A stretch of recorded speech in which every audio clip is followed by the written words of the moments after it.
Hello बच्चों, आज के इस वीडियो में हम सॉल्व करेंगे कक्षा 10वीं के गणित का अनसॉल्व पेपर, जिसका कोड है 824 EK। ये वर्ष 2023 के लिए दूसरा सेट था विज्ञान का, और इसमें भी कुछ प्रश्नों पर निशान लगे हुए हैं।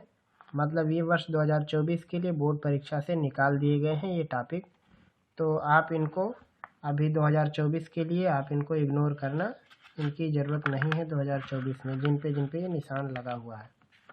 तो यहाँ पे सबसे पहले आज हम सॉल्व करेंगे बहुविकल्पीय प्रश्न को अपने पहले पार्ट में, जिसमें इनकी टोटल तादाद 20 की होती है। तो यहाँ पे आप प्रश्न देखिए, बहुत सिंपल पेपर है ये, दूसरा खंड जो है इसका। पहला प्रश्न है, किसी वस्तु का वास्तविक एवं बड़ा प्रतिबिंब बनाने के लिए उसे अवतल दर्पण की किस स्थिति में रखना होगा। ये पहला प्रश्न है।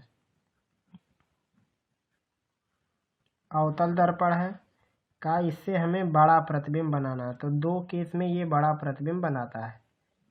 पहला केस है जब पोल और फोकस के बीच में वस्तु होती है तब, लेकिन इसमें आभासी बनाता है।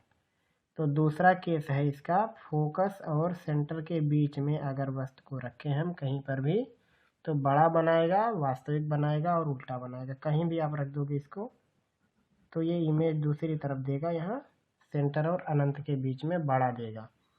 तो जब वस्तु को हम रखेंगे फोकस और सेंटर के बीच में तो वास्तविक और बड़ा बनाएगा, और जब फोकस और पोल के बीच में रखेंगे तो आभासी और बड़ा इमेज बनेगा। तो सवाल में यहाँ दिया हुआ है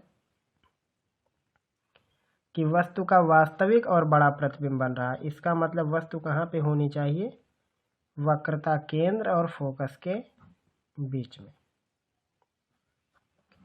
दूसरा प्रश्न है, किसी भी लेंस की क्षमता की इकाई क्या होती है। ये दूसरा सवाल है।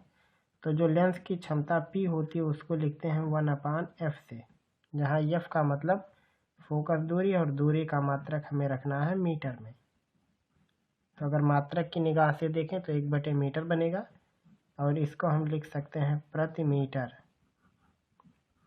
इसी को डायोप्टर भी कहते हैं, ये वाली चीज़ को। तो अगर देखा जाए तो क्षमता का मात्रक या तो प्रति मीटर होगा या डायोप्टर होगा। प्रति सेंटीमीटर भी हो सकता है, लेंथ के हिसाब से जैसा यूनिट बनेगा। तो यहाँ पे पहला दिया मीटर, ये नहीं हो सकता है, प्रति मीटर ये आपका सही जवाब होगा, क्योंकि मीटर पर सेकंड ये वेग या चाल का मात्रक है। तो यहाँ पे दूसरा मात्रक सही है। तीसरा है, एक श्वेत प्रकाश किरण जब किसी प्रिज्म के त्रिकोणीय प्रिज्म से गुजरती है तब उसके रंगों में अलग अलग विक्षेपण हो जाता है। सबसे अधिक विचलन किस रंग के लिए होगा। तो जब लाइट प्रिज्म से गुजरती है सफ़ेद किरण, तो होता क्या है, सबसे नीचे की तरफ बैगनी होता है।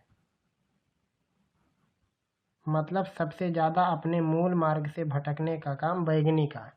बाकी ऊपर आप चढ़ते जाओगे तो सबसे ऊपर यहाँ रहता है लाल। यानी सबसे कम अपने मार्ग से लाल विचलित होता है और सबसे ज़्यादा अपने मार्ग से विचलित होके बैगनी रंग नीचे आता। तो यहाँ पे विचलन सबसे ज़्यादा किसका लिखेंगे हम, बैगनी का।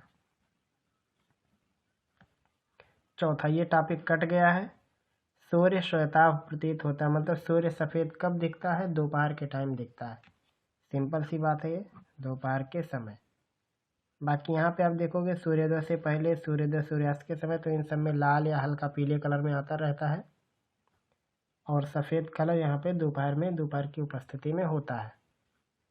पांचवा है, किसी विद्युत चालक का प्रतिरोध निम्न में से किस पर निर्भर करता है। तो प्रतिरोध का सूत्र होता है ρL/A। मतलब ये तो एक कांस्टेंट अगर हम इसको समझ लें, जो कि पदार्थ के नेचर पर डिपेंड करता है, और यह पदार्थ की लंबाई और यह है क्षेत्रफल, दो चीज़ों पर डिपेंड करता है। तो यहाँ दिया है चालक की लंबाई, इस पर भी डिपेंड करता है। यहाँ दिया है चालक का अनुप्रस्थ काट यानी क्षेत्रफल, इस पर भी डिपेंड करता है। ये है घनत्व, द्रव्यमान और आयतन को मिला के बनाया जाता है, और आयतन में लंबाई और क्षेत्रफल आ जाएगा, मतलब इससे भी रिलेट करता है। तो ये जो चौथा ऑप्शन आपको दिख रहा है चालक का आकार, ये सबसे बेस्ट ऑप्शन होगा क्योंकि आकार में सब कुछ आ जाएगा। तो चालक का आकार जैसा रहेगा उसी हिसाब से आपका ये प्रतिरोध उस पर डिपेंड करेगा। अगर ये नहीं रहता या इसमें से कोई एक जो रहता, ये देखो यहाँ पे जितना है सब सही है, केवल लंबाई होता बाकी 3 अलग अलग होते तो हम लंबाई पर निशान मारते। क्षेत्रफल भी था अपना, घनत्व भी डिपेंड करता है और उसके बाद यहाँ आकार पर भी डिपेंड करता है। छठवां सवाल है, कब 4 विद्युत चालकों का समायोजन बनाने पर उनका परिणामी प्रतिरोध न्यूनतम होगा? तो सबसे न्यूनतम होने के लिए उन्हें हमें समांतर क्रम में जोड़ना चाहिए। सिंपल सी बात है। तो यहाँ पे देखो सभी को समांतर क्रम में जोड़ा जाएगा। सातवां है, एक विद्युत धारावाही चालक के कारण उत्पन्न चुंबकीय क्षेत्र की दिशा ज्ञात करने के लिए निम्न में से कौन से नियम की सहायता लेते हैं? पहला, फ्लेमिंग के दाएं हाथ का नियम, ये फोर्स लगाने पर किधर करंट बनेगा उसके बारे में पता चलता है इससे। फ्लेमिंग के बाएं हाथ का नियम, करंट भेजने के बाद किस तरफ फोर्स लगेगा उससे ये पता चलता है। मतलब दोनों मिला जुला के फोर्स के लिए बनाए गए हैं दोनों नियम। आगे देखते हैं कि क्या है। हमें करंट का डायरेक्शन पता करना है।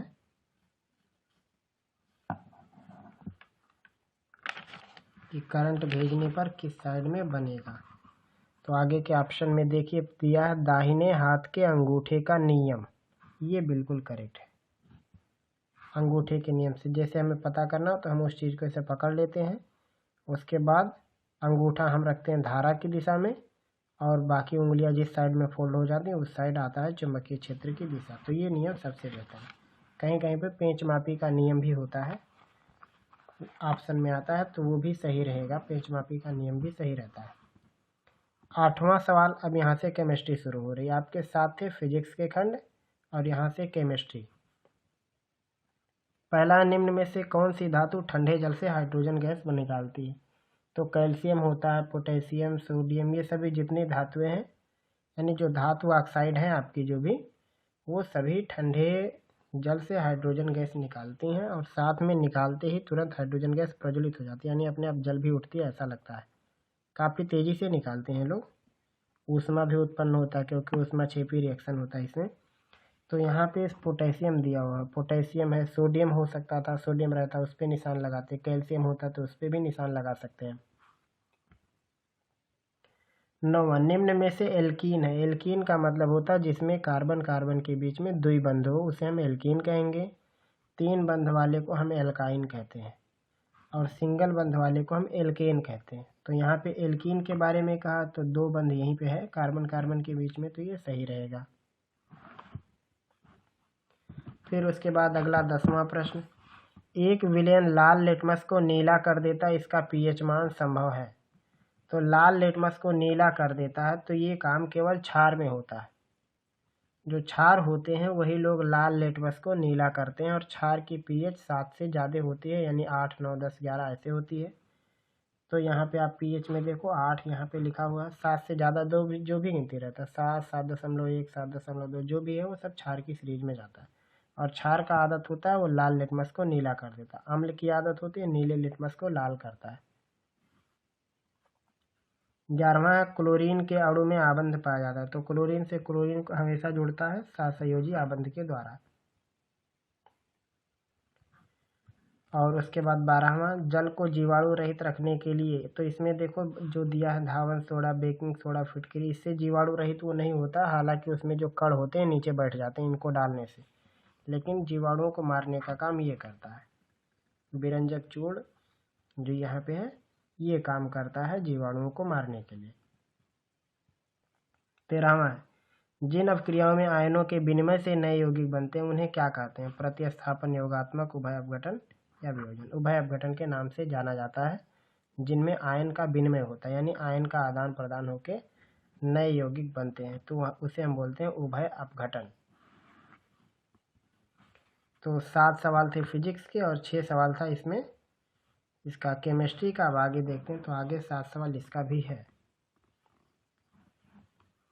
पादप में जाइलम का काम क्या होता है? तो जाइलम का काम होता है जल पहुंचाना। याद रखना, जाइलम से का काम जल पहुंचाना, यानी जल को आगे पीछे करना होता है।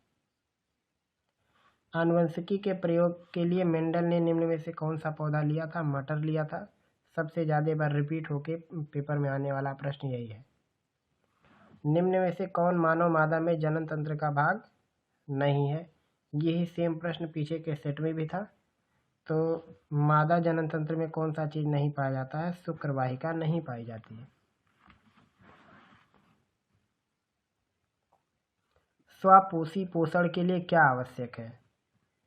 कार्बन डाइऑक्साइड, क्लोरोफिल, सूर्य का प्रकाश, इनमें से सभी। हर एक चीज की जरूरत पड़ेगी, स्वापोषी पोषण तभी होगा। यानी पेड़ पौधे भोजन कैसे बना पाएंगे? उनको कार्बन डाइऑक्साइड भी चाहिए, पानी चाहिए, क्लोरोफिल ये पत्तों में मौजूद होता है, और सूर्य का प्रकाश ये भी चाहिए, तब जाके वो भोजन बनाएंगे, अन्यथा नहीं बना पाते। 18वां है समजात अंगों का उदाहरण। ये निकल गया है, लेकिन जब रहता था तो ये समजात अंग या फिर समरूप अंग दोनों आते थे। समजात अंग का मतलब होता है कि बनावट एक जैसी हो लेकिन काम अलग अलग हो, और समरूप अंग का मतलब होता है कि काम एक जैसे हो लेकिन बनावट अलग अलग हो। तो यहाँ पे बात समजात की कही गई है कि समजात कहने का मतलब यहाँ यही होगा कि काम अलग अलग है लेकिन बनावट एक जैसी होगी, तो उसे हम समजात अंग कहेंगे। तो यहाँ पे आप देख सकते हो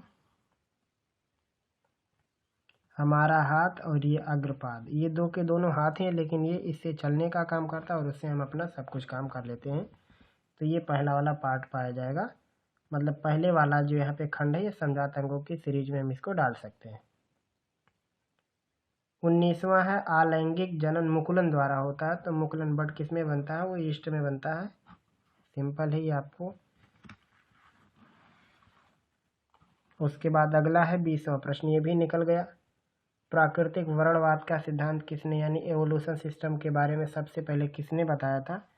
तो वो थे चार्ल्स डार्विन, इन्होंने ही बताया था।